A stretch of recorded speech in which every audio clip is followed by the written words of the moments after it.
It's been a long time. Shouldn't have left you. What other do beat step two?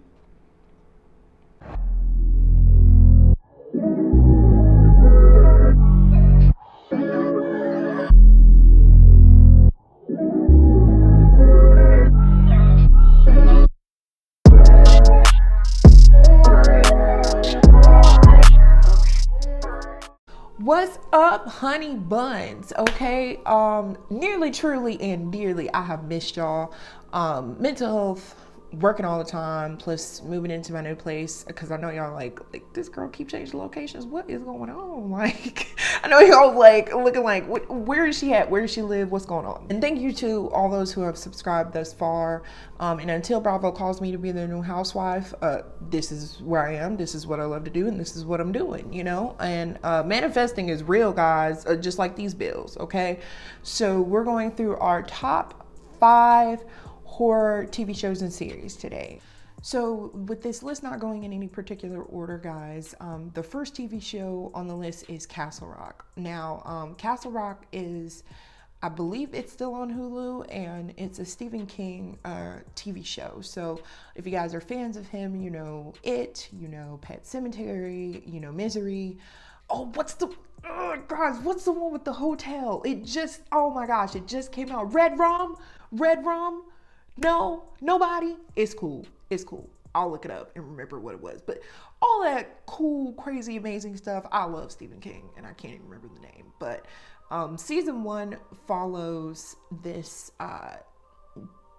lawyer guy, and he gets called back to his hometown of Castle Rock, which is in Maine.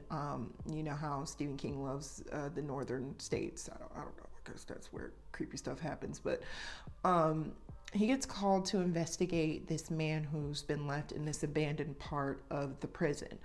And it kind of gets really, really dark and twisty after that, just because the warden who put the man there committed suicide shortly before the I keep wanting to call him a detective, but I believe he's a lawyer.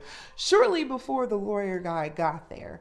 And of course, he's the main character, and this is his hometown, so there are a lot of secrets that are unveiled throughout this season about him, because he did go missing for a period of time as a child. And it's great. It's dark and twisty, but great. And it just kind of keeps going on from there. Now, season 2 is actually about the lady from Misery. I believe her name is Anne. I think I'm not going to go too much into season 2 just because I know it's an anthology series, but I don't want to spoil anything for anybody. I think season 2 is crazier than season 1, but definitely check Castle Rock out. It is a great show.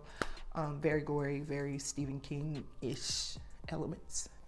So guys, the next one is The Outsider. Now, I know I said this wasn't in any particular order, but The Outsider, I hate to say it, is kind of like one of my favorites. Not that Castle Rock wasn't, but it's kind of one of my favorites.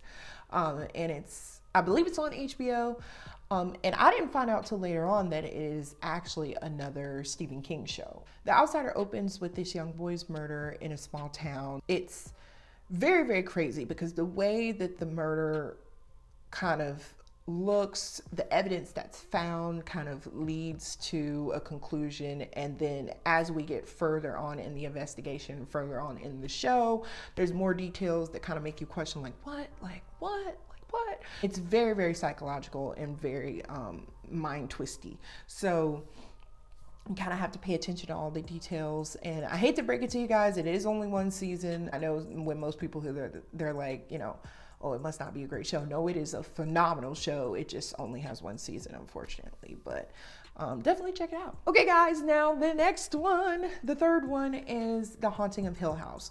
Now, this is also one of my favorites, so I can't even really say that like The Outsider is my favorite. All of these are my favorite. The Haunting of Hill House honestly gained a lot of popularity. I would say, if not when it first dropped, but really, really after like The Haunting of Bly Manor dropped. The Haunting of Hill House follows these 5 siblings, and it goes back and forth kind of with their flashbacks from the 90s of living in this big house, mansion, whatever you want to call it, to their present day lives and, you know, how it's affected them.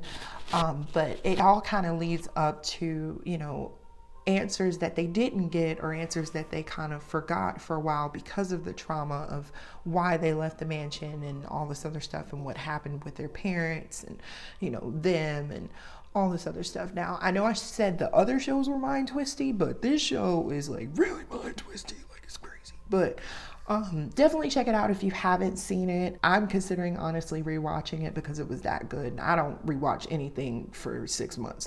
Anybody who knows me knows I don't. All right, guys. So the fourth show is Mindhunter. I feel like not a lot of people know about this show. It is on Netflix, and you can check it out there.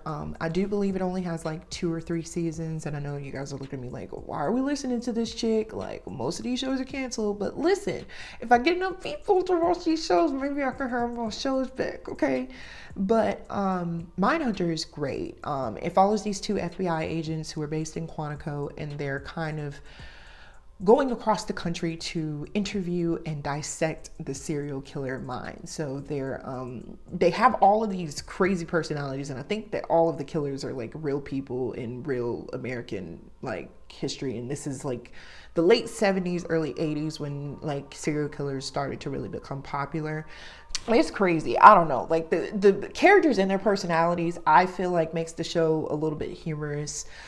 I know you're like, murder isn't funny, but you know, I'm saying their personalities and the way that they act in the show, it kind of adds a little bit of, you know, lightheartedness to all the dark, crazy, murderous stuff. But okay, guys, and the last show, surprise, surprise, y'all should not have been surprised, is Lovecraft Country. This TV show has a predominantly African American cast. It's about this young man who is a veteran. He's trying to find his dad, and throughout finding his dad, you know, there's a lot of crazy stuff that kind of unravels. He learns about his family. There's a lot of history involved. There are a lot of religious kind of undertones in the show, which I also liked. It also kind of unravels a lot of family secrets. There's like monsters and murder and blood and racism, all kind of tied in one show. It gets crazy. It gets very, very crazy. I don't know if y'all have seen any memes or anything on social media, but it gets pretty crazy. Definitely check it out. The Lovecraft Country, I believe, is on HBO. But I do have a reaction video out with the first episode. So check that out as well if you're interested in seeing the shows. Okay, guys, so those were my top 5 horror series / TV shows. You know, these are really great shows, guys. I'm sorry, but they are. I will try and link most of the trailers below, just so you guys can kind of check out like little snippets before you actually go and watch the shows, because I know they are on different platforms with different subscriptions and all that, you know, good stuff. But I know y'all probably looking at me like, girl, like, why would I do that? Because most of these shows are canceled. Watch them and it'll change your life. And then you can come and talk to me, okay? Because you'll be just as upset as I was after the last episode when you're like, wow, is there really nothing else to watch? Like, what am I supposed to do with my life now? Definitely, like I said, go check them out. And, you know, comment below who put you on.